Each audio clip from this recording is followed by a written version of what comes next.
joined by the God of Thunder, Chris Hemsworth. Thank you very much. It's really fun to get to be a 6-foot character when you're a 5'3" girl. You know, that doesn't happen often in your life. Yeah, his name is self-explanatory, isn't it? It's exciting and humbling, and I don't know if they're trying to usher me out to the finish line quickly and get on with it, but either way, I'll take it. It's been a lot of bloody fun. I think everyone was really having a good time, and you can tell when you watch it, like, it's a party. Valkyrie! Valkyrie! No, she's just a big pile of mush, you know? I think Taika wanted to make a romantic comedy set in space, and it's that. I've spent years in space now at this point, so it's becoming really normal to be. She's into the suits. She loves musical theater. Well, what's happening, team? We all right? Let's give a shout out to all these wonderful cosplayers out here, man. I love it. Taika Waititi, hello, sir! I didn't ask them to do that. Okay. This genre is the Taika genre. Gotta ask you a little bit more about Taika. Is he like a big brother? Is he like a funny uncle? Is he a tyrant? What's he like on set? A bit of all three, I guess. I love it. There's zero pressure on me, and there's all the pressure on Taika. Taika is just amazing. He's a force of nature. I've rewritten the script, mate, and you know, I decided to put some goats in there, see what he's gonna do with them. I'm really amazed with all the actors I managed to get into this film. You know, that we had planned the whole dance that Taika and I had planned. We didn't get to shoot it again. That'll be for another film. But a whole Gorr dance. You know, sometimes with villains, you just need them to be bad and, you know, not amazing dancers. I'm pretty sure if I say anything, a Marvel sniper will get me. I can tell you nothing. I can tell you Thor is in it. But you know how Marvel is. They won't even let us know what's going on. And so I'm about to go in this theater and find out what the hell we did. How does it feel to know that people are talking more about your biceps than his? Well, I mean... That was all my doing. I wouldn't ask her that. No. Let's just keep that between us. Okay. Hats off to anyone who has to deal with acrylic nails. I couldn't do anything. Am I a fully fledged guardian now? Yes, I think I am. The nice, oop, that's okay. No, you're all good. Christian Bale, you can bump into me anytime you want to. Gorr and the Mighty Thor in Thor 4. More! More, there it is. The fans can tell me, why is Valkyrie important? She's a badass. Yeah. I hope everybody loves the movie. Thanks for having me. This is the best. I'm so happy to be back. I feel so lucky to be back with this crew. Made this movie for you. You're the best fan base in the world. We love you. We love you. Thank you. It's just been unlike anything else I've done. I have to ask, though, what it was like. I mean, obviously, we've been hearing a lot about the story of Jane and Thor from Thor's perspective, mostly through ghosted, unanswered calls and voicemails and things like that. What was it like, not just to have Jane come back, but to have Natalie come back for this one?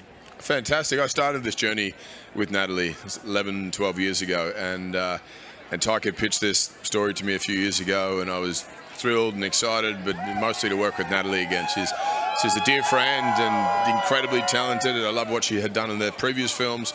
But she and all of us were excited to see a different side of the character, and that's what we have in this film, which is really, really cool. Yeah, and talking about that journey, you are now the first actor, the first Marvel hero to have 4 solo films. That's kind of crazy, huh? That's cool, yeah. That's exciting and humbling, and I don't know if they're trying to usher me out to the finish line quickly and get on with it, but either way, I'll take it. And they sit you down and they're like, now, you know, Chris, everybody else did 3, so... That's right. Will we squeeze one more out of you? Sure.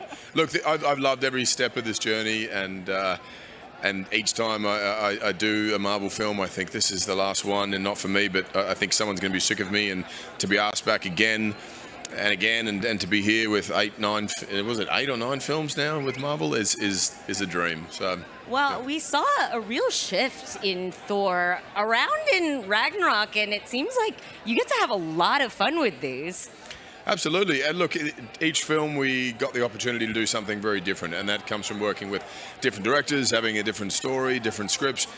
In particular, when Taika came along, both of us had said we're ready for something differently creatively from the character, and it was a beautiful script that offered us that opportunity. But he is a master at sort of misdirection, and just when you think you have a grasp on what's happening, he'll change it and give you something else, and that's what makes there's a sort of unpredictable nature to his storytelling across all of his films. But in my experience with the Marvel films that we've done together, has just been unlike anything else I've done. In Ragnarok, we saw Thor kind of trying to come to terms with who his family is and who he is, and sort of being comfortable with himself. And I thought that was such a fun thing to see. What would you say is Thor's journey this time in Love and Thunder? What is he looking for? Without giving too much away, it's a journey of self-discovery. There's obviously a love story in there. You know, I think Taika wanted to make a romantic comedy set in space, and it's that, and it's crazy and wild and unique and different. And you know, yeah, as I said, as to speak to the journey of the character, you'll have to tune in and see. Well, we cannot wait to see it. We cannot wait for everybody else to see it. Chris Hemsworth, thank you so much for joining us. Thank you very much. Thank you very much for having me. Excited for you all to see it. Have a great night. The mighty Thor herself, Natalie Portman, everyone! Oh, Natalie, welcome back to the MCU. Thank you so much. I'm so happy to be here. I, for one, am so glad to have another lady superhero, but also another lady in STEM in the Marvel Cinematic Universe. I agree. I'm so happy to be back. I feel so lucky to be back with this crew. Now, when Taika pitched this storyline to you, what was your reaction? I was so excited to get the chance to work with Chris and Tessa again. I worked with Tessa not on a Thor movie, but on Annihilation before, so I was so thrilled to get the opportunity to get to be with them again and to work with Taika for the first time, who's just such an extraordinary talent. Were you able to improvise a lot? It was a learning process for sure. I definitely have like renewed respect for it, seeing what Taika and Chris and Tessa are able to come up with on the fly, among the many incredible people who are in this. It was a joy every day to get to watch. It seems like it's just a group of people that really trusts each other, really loves to collaborate with each other, really loves to listen and work with each other, which is lovely to see. I think everyone was really having a good time, and you can tell when you watch it, like, it's a party. I want to talk about the moment at San Diego Comic-Con in 2019 when you came out and Taika Waititi got on his knees and presented Mjolnir to you. How did it feel for you in that moment? It was surreal. I mean, Taika is wonderful at knowing how to make everything a real moment and finding humor in and spontaneity in every gesture. So it was really fun and exciting to get to come out to the world that way. And speaking of moments, one thing that we had talked about with Chris just now is that we have heard the story of Jane and Thor from Thor's perspective for so long, and it's been so interesting to see. What are we going to see from Jane's perspective? You know, what is Jane feeling, and what has Jane been up to? We almost watch and find out. Dang it. But yes, that is an exciting question to ponder. Thank you so much for being here with us. Thank you, Natalie. Thank you. It's so nice to see you. We have with us the director of the film and Korg, Taika Waititi. Hello, sir. I didn't even ask them to do that. Okay, but did you ask them to do that? I didn't ask them to do that. Okay. All right, if you say so. Good. I am so overjoyed to be here tonight. I want to say Ragnarok was one of my favorite films, one of our favorite films for sure. And so we're so excited for the world to see Love and Thunder. You came in, and Chris has talked about this, you came in and you kind of wanted to shake things up in a very big way. All of you did. Can you talk about what you kind of wanted to do with Thor when you came in?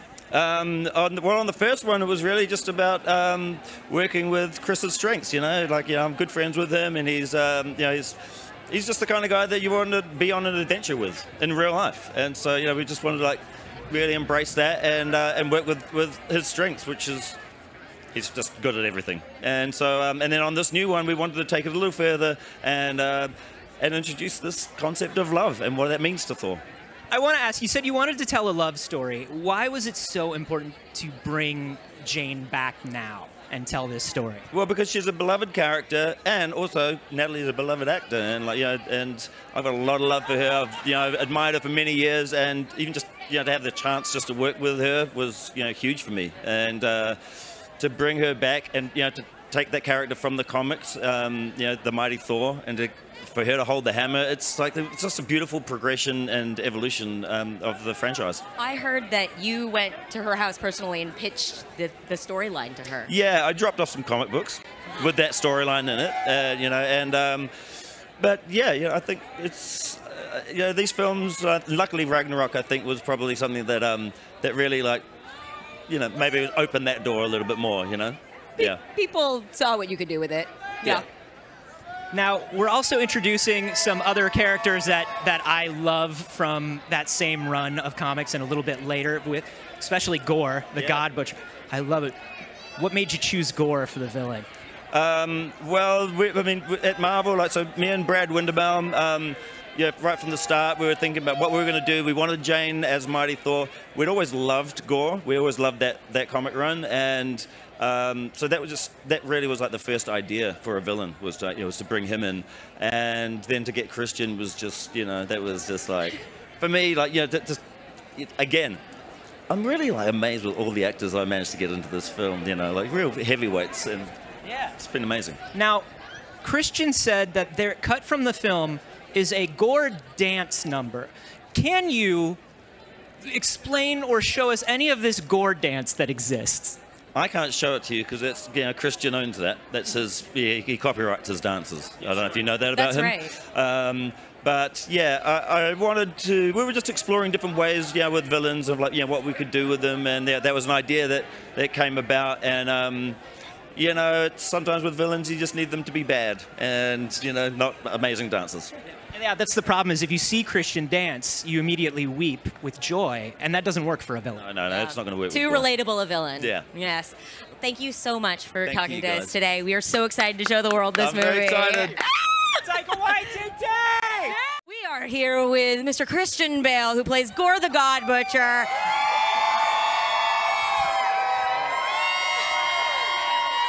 They recognize him. So how does it feel to join the MCU? It's been a lot of bloody fun. Yeah, some good people. I'm in very good company. I gotta ask, a character with the name like Gorr the God Butcher, I feel like I hear that, I know exactly what Gorr the God Butcher is about. How do you bring some more depth and nuance to that? Is that something that you talked with Taika about? Because he's a guy that butchers gods, right? Yeah, his name is self-explanatory, isn't it? And he is a butcher. But Taika, he's a surprising gentleman. He's crazy talented, and he manages to have great irony and comedy.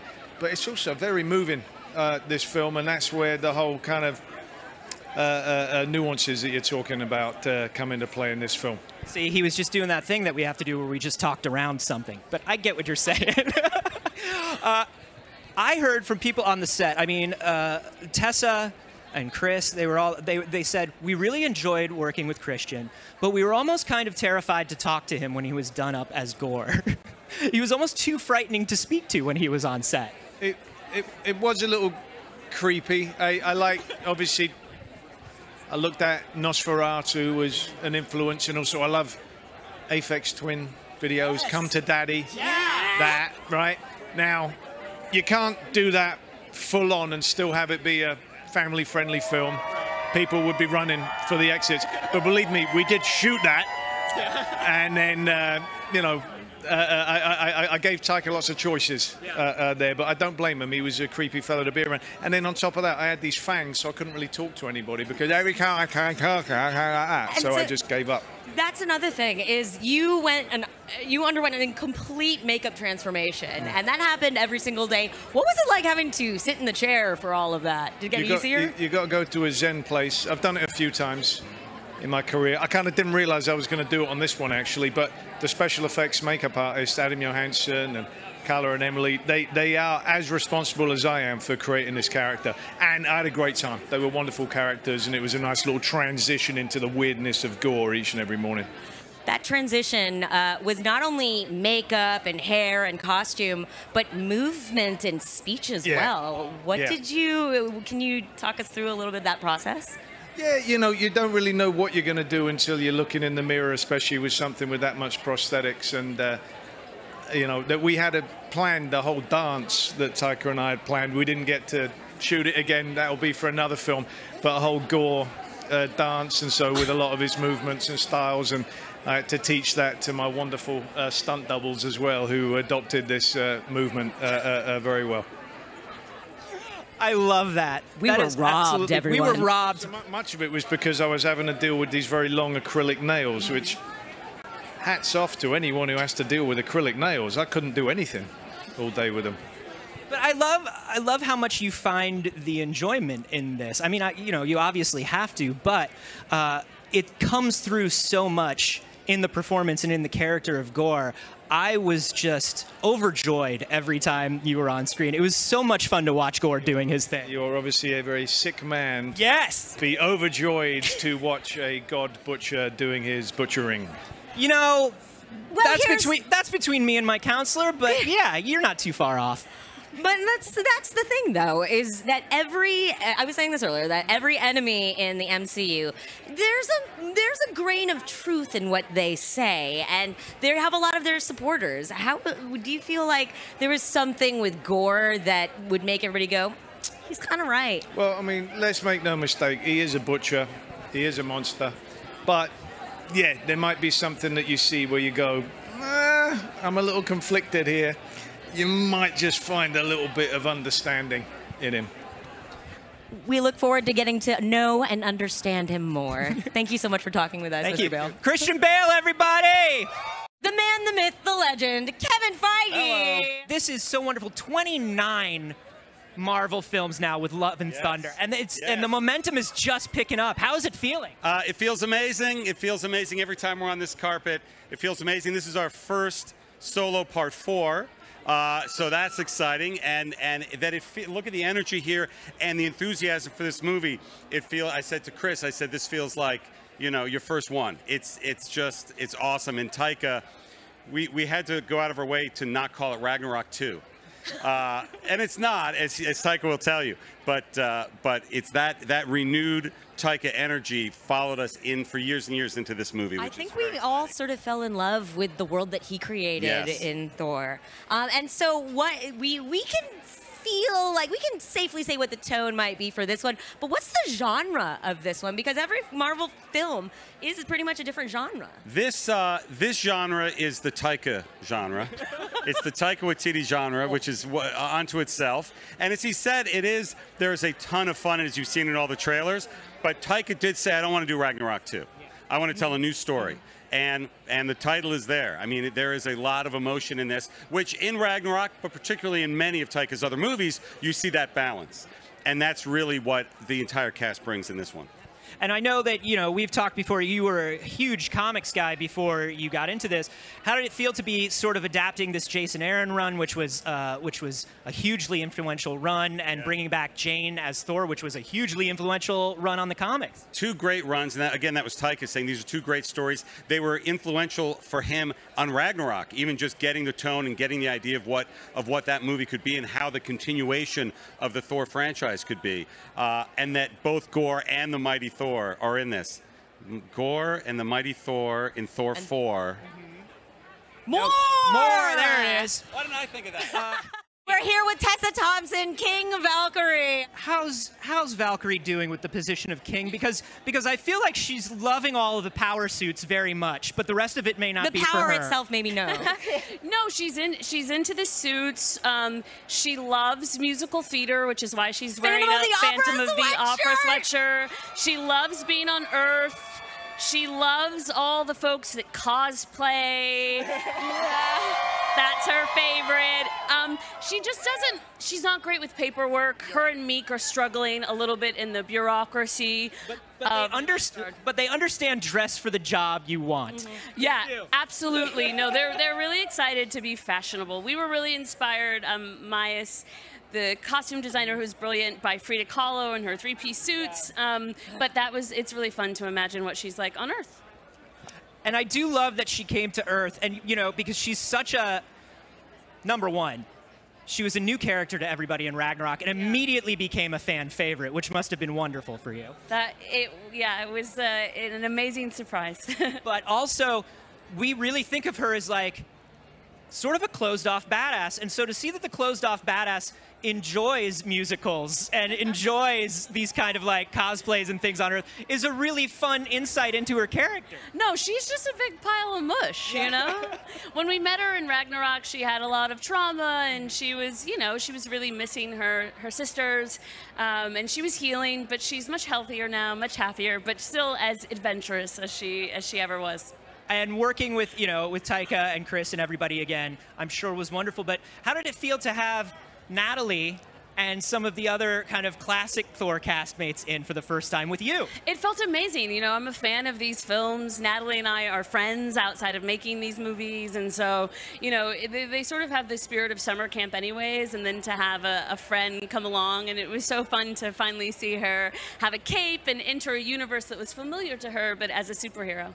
We see in the trailer that you two have sort of like a buddy relationship already. Yeah, we're good friends. That's the other thing, that they're exes. She and Thor and Valkyrie are good friends, so it's a real family affair. I love it. Thank you so much, Tessa Thompson. We're so excited to see this movie. Me too. I can't wait to see it. Well. What's happening, team? We all right? Yeah, how are you doing? I'm doing good. Look at this, man. What a turnout. Gotta love these Marvel fans. I'll tell you what, they have been wonderful. So many good Star-Lords. I saw you pointing some of them out. It's gotta feel good to see that. Let's give a shout out to all these wonderful cosplayers out here, man. I love it. Wow, the dedication. It means so much to us to have you show up here. We made these, made this movie for you. You're the best fan base in the world. We love you. We love you. Thank you. I gotta say, it's exciting to see the Guardians and Thor together, because there is such a Woo! Come on! But the last we saw of them, it seems that tensions were thick in the ship. Yeah, they were. They were. Thor takes up a lot of space in the Milano. Well, I gotta say, what's the matter with you? Hey now, hey now.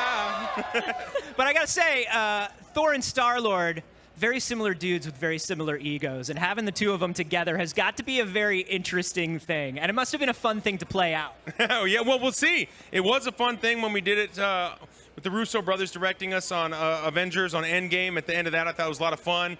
And Taika takes it really in his own direction here in Love and Thunder. I'm very curious myself to see what's assembled, because obviously we know what we did, but you know how Marvel is. They won't even let us know what's going on. And so I'm about to go in this theater and find out what the hell we did. Ooh, is there anything that you're excited for people to be looking for in this? Well, we got Christian Bale in the Marvel Cinematic Universe. How dope is that? I'm very excited to watch him, the God Slayer. I'm really excited to, Taika is amazing as Korg, and Hemsworth, I was there to witness what he's doing in this. I think he did a fantastic job. He looks so good. It's incredible the shape that he's in. He's bringing a total rock and roll 80s vibe to space, and, it's Taika Waititi. He knows what he's up to, so I'm excited to get in there and check it out. Yeah. And we got space goats now, man. We got space goats. I remember Taika was like, I won't do his impression. He's like, he just wanted to stick James with some goats. Yeah. He was like, I've rewritten the script, mate, and you know, I decided to put some goats in there and see what he's gonna do with them. So like James has to pick up where Taika left off, and he stuck us with some space goats. But I love this because this brings up a question that I've always had about the MCU, which is, do y'all really do that to each other? Where it's like, we're gonna put this in the background, and now you have to deal with it, man, and let's see what you do. Typically, no, but I guess Taika kind of plays by his own set of rules. You know what I mean? He did that with, you'll see. There's a few things that he did that I think it was kind of an inside joke to play on James, and you know, it's a bit of that sort of improv world where, you know, see what you can roll with, give and take, and the yes and sort of culture of comedy. And you're no stranger to improvisation yourself. Is there anything that you're going to make somebody else in a later movie run with? Oh, man. Anything you'd want to? God, you know, at this point, I think I mean, we've wrapped Guardians of the Galaxy 3. It's a little too late now. And I'm not the director, you know, I'm just the actor. So I show up and do my thing, and I'm sort of at the mercy of what they want to put in the show, So whatever they say that you have to give to somebody else, you're going to give them. Absolutely. Of course I would, yeah. Well, Chris, we're so excited to see the interaction between the Guardians and Thor. We're so excited to see this movie. Thank you so much for spending the time with us. Absolutely my pleasure to be here. Thank you both for having me here, Marvel.com. And to all of you fans, again, thank you so much. It will never not be surreal to walk out onto a red carpet and see people dressed up like the character that you've played. So thank you. You honor us, you humble us, and we're grateful for you. God bless you. Thank you so much for being here. Lady Sif, what have you been doing in the meantime in New Asgard? Oh, what have I been doing? I'm pretty sure if I say anything, a Marvel sniper will get me. But I will tell you that this movie's great. I can't tell you how I know that, but I can tell you that. And you guys are going to have a lot of fun. It's an adventure. It's a heck of an adventure. Could you just give us, if you had some hand signals and some winks that you could do to let us know what's happening in the film? There are swords involved, guys. You should know this. Actually, we were not supposed to talk about swords. Well, you set me up. He set me up, guys. But honestly, Lady Sif has been jumping around everywhere in the Marvel Universe. Last time we saw you, you were torturing Loki pretty good, which was lovely. That must have been fun. I mean, for several reasons, guys. I feel like if there was anybody that needed to beat up Loki, it would be Lady Sif. Can you tell me about the training that you did, both for beating up Loki and for kicking butt in this movie? Oh, beating up Loki, that just came naturally. I was just like, look, I got this. I'll roll in the day of. Just stand there, don't move. I did land a hit on him once, it was like a little love tap. I was moving a little faster than he was moving, and I made contact, and he fell to the ground because he was supposed to. I didn't knock him to the ground. And then he got up, and I said, Tom, I'm so sorry. He goes, no, it's great. And I was like, he thinks it's great. I'll do it again. And for this installment, I didn't have to train, and you'll see why. That's all I got to say. Ooh, it's because you're just naturally a badass. Yes? That's right. I'll give you the money later, but thank you. I do want to say that I think it's interesting that you threw in two little humble brags, which was number one, you were moving a little faster than Tom. That's just, I can't help myself. It's just a fact. It's a fact. I wasn't bragging. It was a fact. And then number two, that it was a love tap for you, but he fell down instantly. He was supposed to fall down, everyone. He was acting. That's what he told me. He was acting. Yes. You know, even though we've seen you jumping around in the MCU for a while, we have not seen you in Thor proper for a little bit. How did it feel to kind of come back and be working with everybody again and be back with the team? It was very nostalgic. Very, yeah. It was great. Welcome. We just saw that Nebula cosplay. That was really cool. I've seen 2 Nebulas so far, and the makeups have been completely intricate and incredible. And I'm like, how are you doing that yourselves? It takes 2 people about 4 hours to do it to me. So I'm very impressed. Has that gotten a little easier over time? Yeah, it has actually. Yeah, it started off as about 5 hours on the first Guardians film, and now we have it down to about 3 hours, and it's just much more streamlined. Now, we saw about maybe, 15, 30 seconds of Thor and the Guardians interacting at the end of Endgame, and we kind of saw a little bit about what that interaction is going to be like. I know you can't say too much, but can you give us a general, what's the vibe between the Guardians and Thor? The vibe is really fun. I would say the vibe is bonkers. You know, Taika, the director, has such a specific style and tone. It's completely bonkers. He has his own like brand of humor in a way, and so I think you're going to see the Guardians kind of plopped into that world and that sort of sense of humor. So you're going to see a more bonkers side of them. And yeah, it's going to be funny to see them interacting with each other. And it feels like, though, you know, between James and y'all and everything you've been doing on Guardians and everything Taika and the team have been doing on Thor, space is just sort of like a bonkers, wacky place sometimes. I think it is. Yeah. And the weird thing is I've spent probably like I've spent years in space now at this point, so it's becoming really normal to me. Well, it's more bonkers on Earth. Nebula is in some ways very much the straight man a lot of the time. Yeah. Yet you still manage to get those zingers in. Yeah, she's a very serious, she takes herself really seriously. And in that, I kind of find a lot of comedy because there's nothing more funny than someone who's like reacting really seriously to something when everyone's kind of finding the humor in it. And so in that sense, I kind of find her funny, even though she's very much like on the straighter side of things. She's an angry former sadist. She's so angry. She's an angry woman. Time. You know, and you know, not to stifle that emotional expression because it's good for women to be angry sometimes. If she's angry, she should be angry. Yeah. Tell us a little bit how things went on Guardians 3. Was everything cool? I know you can't talk about that either, but can you just let us know a little bit about how it went and how you're feeling about it? It was such an amazing experience. I loved working on that movie so much. I'm like about to burst. I loved it. It was so good. I just loved where the character went. I loved working with James again. I'm so glad that he was back with us, and it was like the family got reunited, and I think we've taken it to a whole new level this time. And you know, there might be maybe a feeling of closing out a chapter of sorts. And so it was a little bit bittersweet in a sense, but I think everybody is kind of like just up to it for this one. Did it feel kind of different? How was it for you to have Nebula be a full-fledged part of the crew and just be able to kind of be on that side of things where you get to be a little bit more like wacky and chummy with the other characters? I was really excited to be like, am I a fully fledged Guardian now? Yes, I think I am. And I was like, I did not think that was going to happen from the first time I played the character in the first film. So to get to actually really be part of the team and kind of, just feel a part of it in that way was an honor. And did you and Sean have to eat at a different lunch table until Guardians 3, and now you get to eat at the big lunch table with the cool kids? Is that how it worked? Okay, so not literally, but metaphorically, yes. Well, we are glad to have you at the Cool Kids table now. Thank you.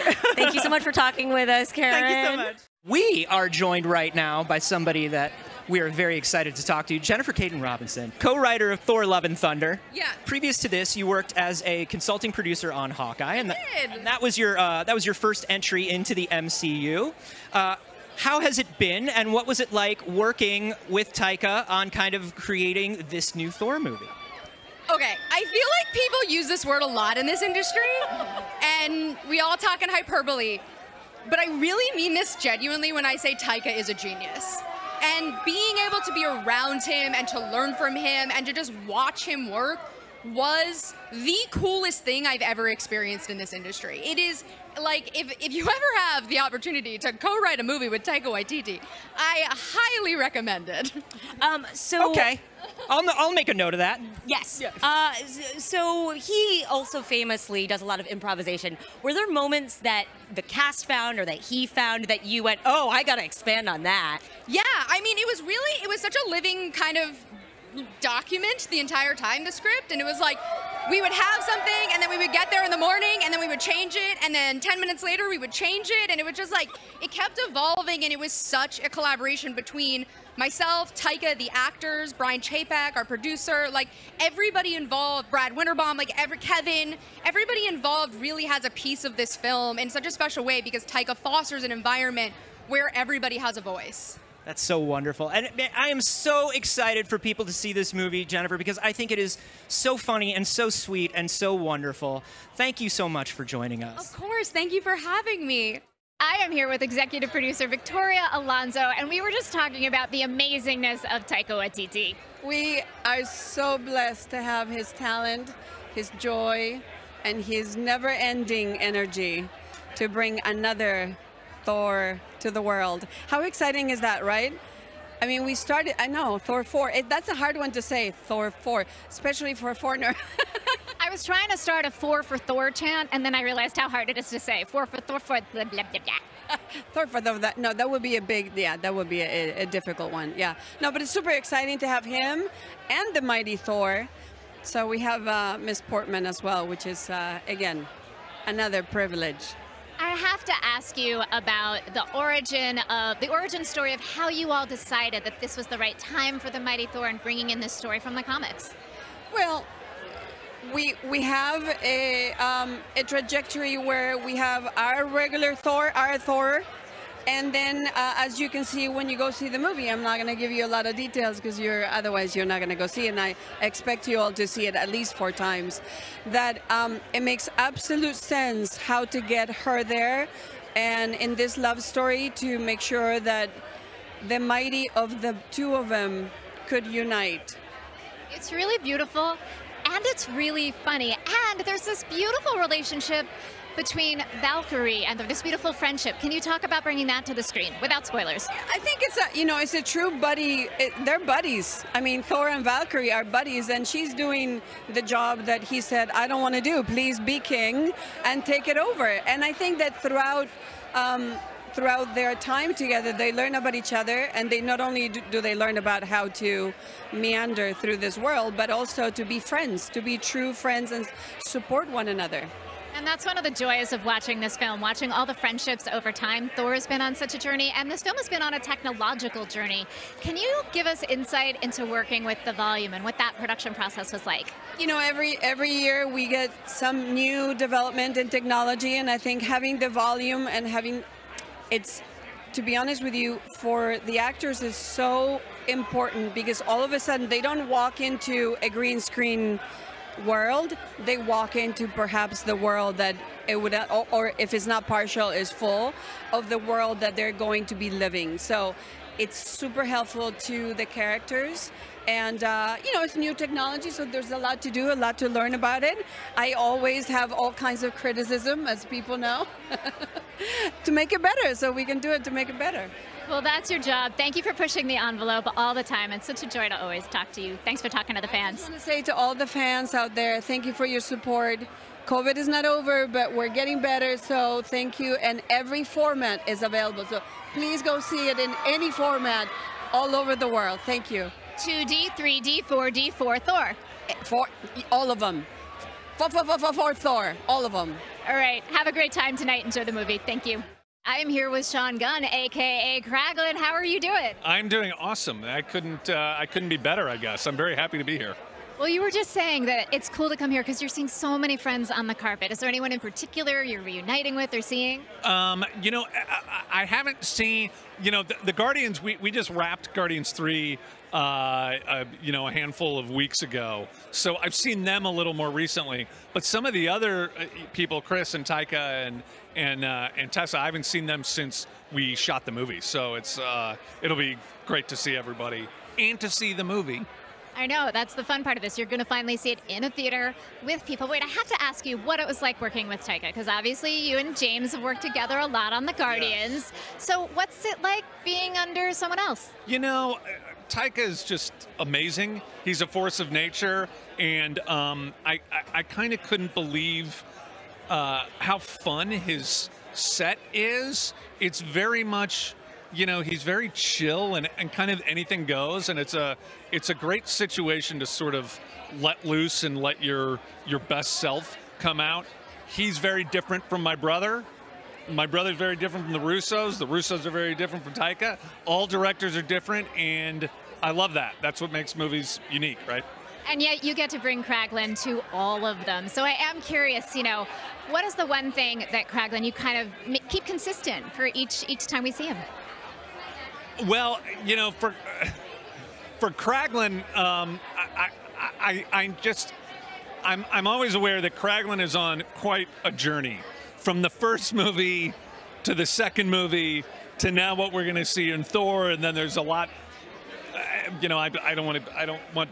No spoilers, no spoilers, no spoilers. And Dart, but Kraglin, we will see Kraglin in the third Guardians movie and in the Christmas special, and so Kraglin's always growing. It's always like, what what new can we find from this guy, and hopefully, you know, his journey is something that people respond to. Well, I know they're going to. You are so much fun to watch in this. Have a great time watching it tonight, and thank you so much for stopping by and talking to the fans. I hope everybody loves the movie. Thanks for having me. This is the best. Thank you so much. Thank you. Hello, hello, hello. I promised you folks from the larger Marvel Cinematic Universe, and I'm here with Joe Russo. Hi, how are ya? I'm good. How are you feeling tonight being here, not having to worry about your movie? I love it. There's zero pressure on me, and there's all the pressure on Taika. So, you know, I'm here to support everybody. I love everyone involved in this film. It's nice when, you know, you're not working on a movie to come and be surprised and be a fan like everyone else.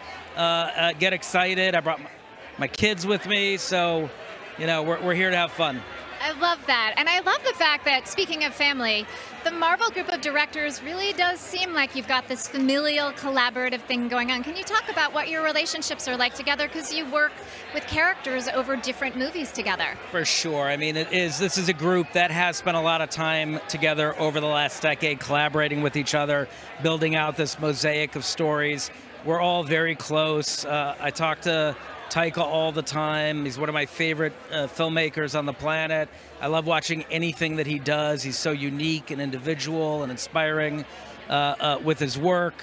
And it's sort of a career highlight to know that, you know, directing is a very isolating craft. You know, it's not often that you get to hang out and work with other directors in the way that we did at Marvel. So we're all lifelong friends, and we've all been through the intensity of making these movies together, and that's a bonding element.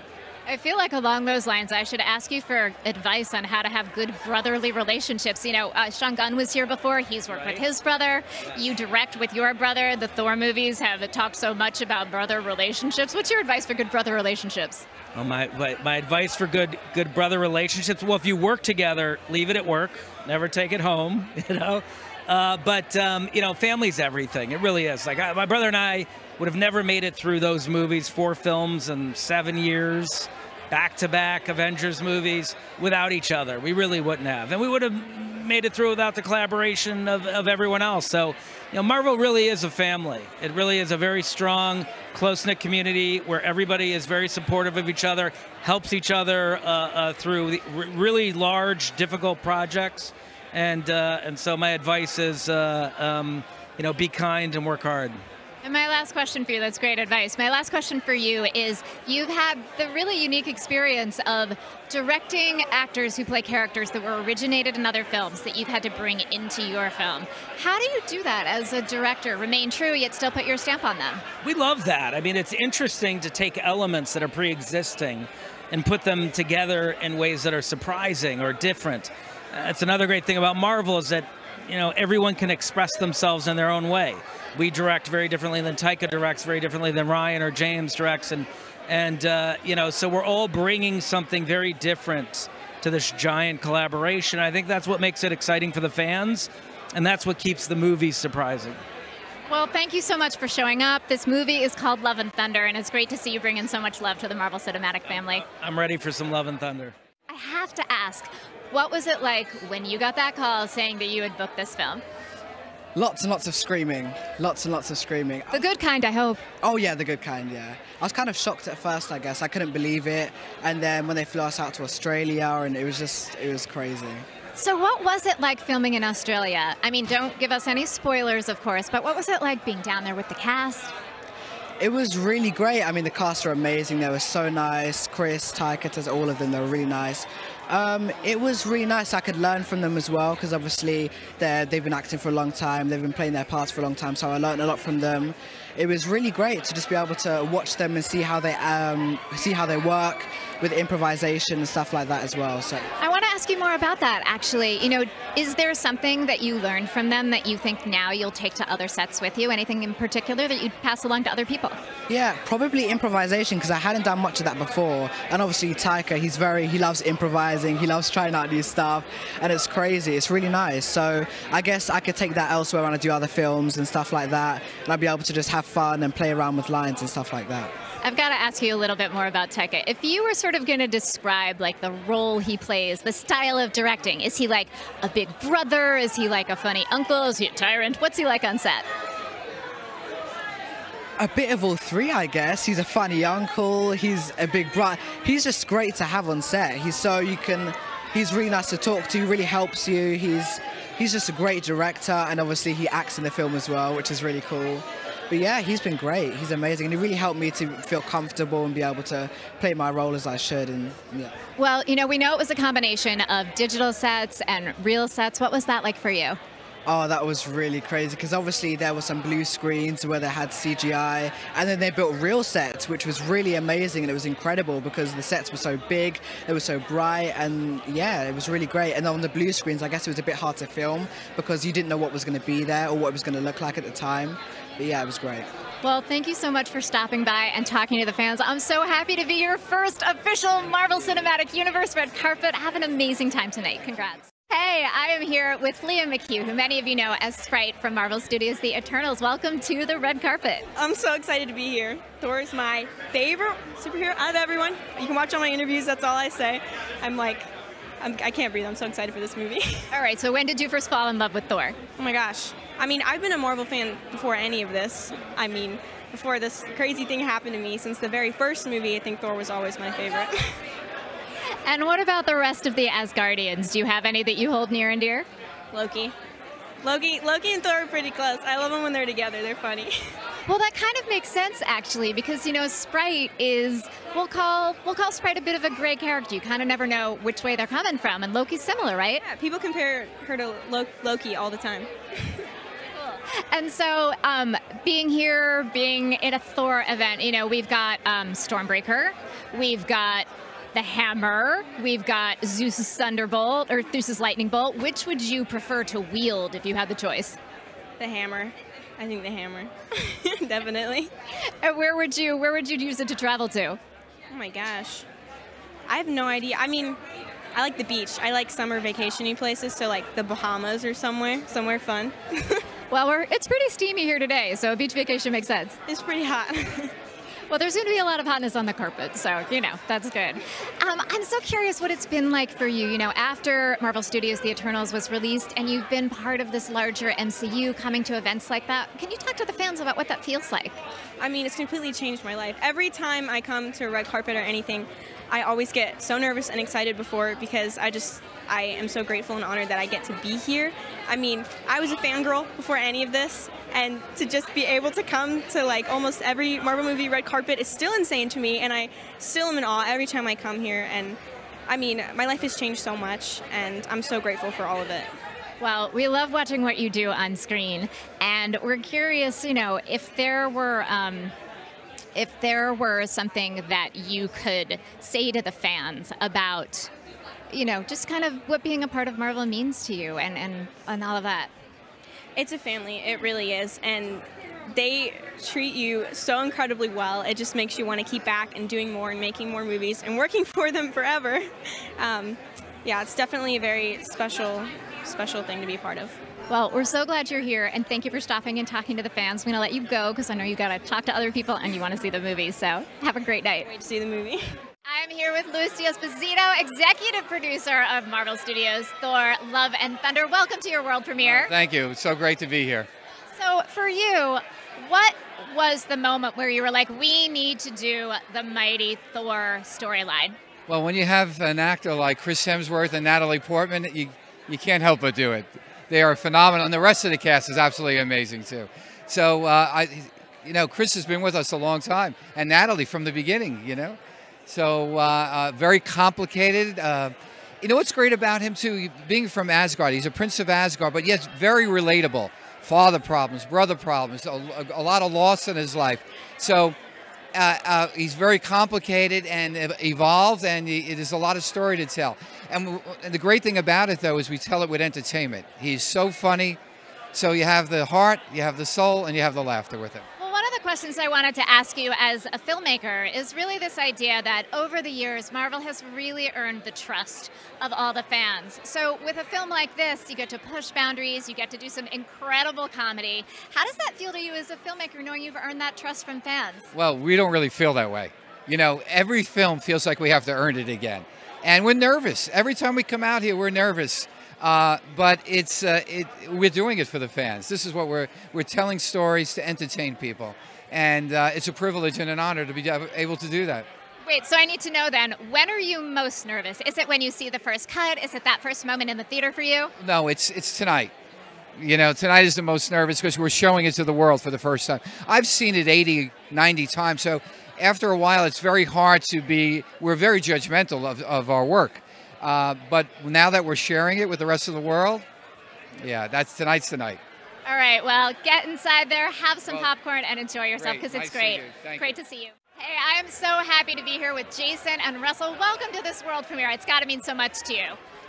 Yeah, it's super cool. I've never been to one of these before. Certainly when, not when it's so much of the stuff that I worked on. What's it like for you to be here tonight? Oh, I mean, it's incredible. I really can't wait to see the movie. Even just seeing Jane in the trailer just was mind-blowing to see her in the, comics-accurate costume and looks so incredible. All right, so let's talk about Jane the Mighty Thor for a sec. Tell me about the experience of finding out that your comic was going to be used as the basis for this. Yeah, I think I didn't find out until it got announced at San Diego Comic-Con. So yeah, it was really exciting. I mean, it's a book that's deeply important to me, and I'm sure Russell feels the same, to my career, just to me personally. It's one of the things I'm most proud of from my time at Marvel. So super cool to see it getting adapted. Yeah, I was at a pizza place and I, eating pizza, and I checked my phone and I see the announcement from Comic-Con with Natalie Portman holding the hammer, and I never thought that we'd get that, and I'm so thrilled about it. It's amazing how the most extraordinary moments, the extraordinary things that happen in our lives can happen in the most ordinary times, right? I have to ask too, I was reading an interview, you started, one of your early jobs was working as a movie reviewer. So how does it feel now that your work is going to be seen up on screen, or work that is based on your work? Well, I think I'm better at this job writing comics than I was reviewing movies. I did not miss my calling, so I'm going to stick with the comic gig. But yeah, it's super exciting to get to see it on the big screen. I mean, I just took my photo with some statues of the goats, of Thor's goats. Who thought that day would come? Yeah, who thought we'd have a goat boat, right? Right, exactly. You were hearing the fans scream right now. It's amazing. I've got one last question for both of you. Whether you're writing a comic book or whether you're making a comic book movie, collaboration is such a key thing, right? But we all want to hang on to our vision. So what advice would you give to young comic book artists, young writers out there about how to work collaboratively with each other to create something? I mean, it's a hard balance to strike. I mean, especially Russell and I worked together for years before we had ever actually met in person. So I think, ideally you just want something that you're both invested in and excited about, and you both get out of each other's way so you can bring yourself to the project, whatever it is. And I think also, don't be afraid if you have ideas to the best part of the comic book process is that it snowballs. Jason writes something, I draw it, and then we gave it to Matt Wilson, our colorist, and he added so much to it. So it really just adds layers and layers. So, do what you think is best and throw it out there and see if everybody, agrees or what everyone thinks. Well, I know that you are inspiring so many young creators right now, so thank you for coming and talking to the Marvel fans. Sure, thanks for having us. Yeah, thanks for having us. Have a great time tonight. Congrats.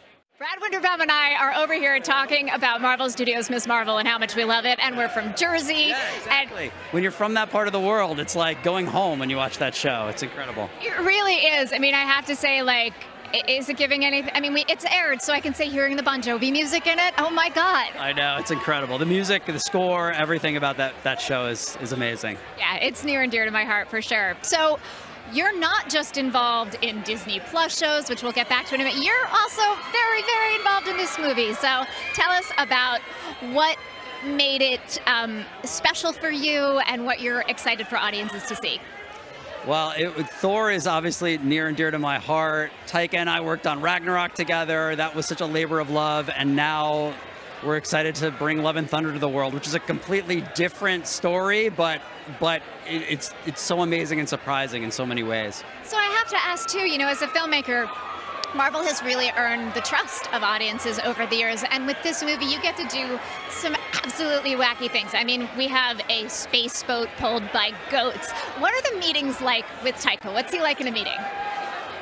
Working with Taika is like working with a big kid, and it's like, it reminds me, honestly, if I had to put it like in terms that I could understand, it's like going to your friend's house and they've got like the best toys in the world, and you just sit on the basement floor and do the craziest, wackiest stuff with that toy box, and every day is like, it's like just using your imagination.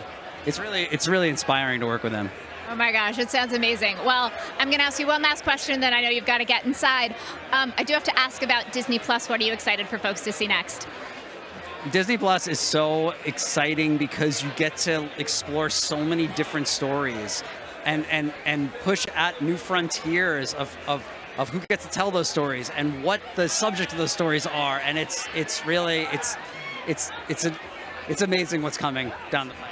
Well, thank you so much for taking the time to talk to the Marvel fans. They love getting behind the scenes, and have a great time tonight. Thank you so much. I am here with Anjali Bhimani, who we know from Marvel Studios, Ms. Marvel. Welcome, welcome. Thank you so much. It's good to be here. I'm so excited. I've done all my reviewing of all the movies. I feel like I've seen them all 7 times now. I cannot wait. You know, I have to admit, I actually went back and watched a bunch of them myself, and it's so interesting going back and watching, especially like rewatching WandaVision and then going back. Yeah, right, and being able to get that and realizing how many Easter eggs were in so many of these. I mean, look, the folks at Marvel do not mess around. They know what they're doing. They know how to tell stories. Everyone from the top down, and I'm blown away that I get to be a part of it. That's just insane. So let's talk about that for a second. Let's talk about Marvel Studios, Ms. Marvel. It's out in the world right now. It is. It's out in the world, and we're so excited, and everybody seems to be enjoying it, which I'm so touched by all of the response to it. In our particular cultural community and outside, which we were hoping for. Absolutely. And for those who may not be as familiar with Ms. Marvel yet, you're an Illuminati. Yes. Tell us about that a tiny bit. I'm Auntie Ruby. Don't mess with the auntie. South Asian aunties are a thing unto themselves. They're a superhero of a different kind. And I'm really excited. People seem to be really enjoying it, and I'm thrilled to be a part of it. I am here with executive producer Brian Chapek. Welcome to your world premiere. Thank you so much. It's great to be here. I really appreciate it. Thank you. Well, I know Thor is a character that's near and dear to your heart. So how does it feel to finally be birthing this film to the world? It's amazing. It's amazing to be back here and tell another amazing Thor story. And I think we have some amazing surprises in store for the audience. And I'm curious, I won't ask you about spoilers, but I will ask you, what was it about Jason Aaron's comic that made that sort of the right inspiration to bring in the storyline of Mighty Thor right now? I mean, the answer is Gorr the God Butcher and the Mighty Thor. I mean, 2 of the biggest characters in the Thor mythology, and it means so much, and hopefully we did it justice. So you definitely did. You definitely did. I mean, Christian Bale, what's it like working with an Academy Award winner like him? It's amazing. Christian is an incredible actor and an incredible person, and to see him embody such an important character in Gorr, it was an amazing opportunity, and it was really great. Also, you've worked on the Team Daryl short, so I need to ask you about, do you have a soft spot for Daryl? Oh my gosh, love Daryl. It was one of the first ideas, I feel like, when we started to make this movie, is like, it'd be great to get Team Daryl, and it's been such a great fan following of those shorts, and they're now on Disney Plus, so it's amazing to have him back in the movie.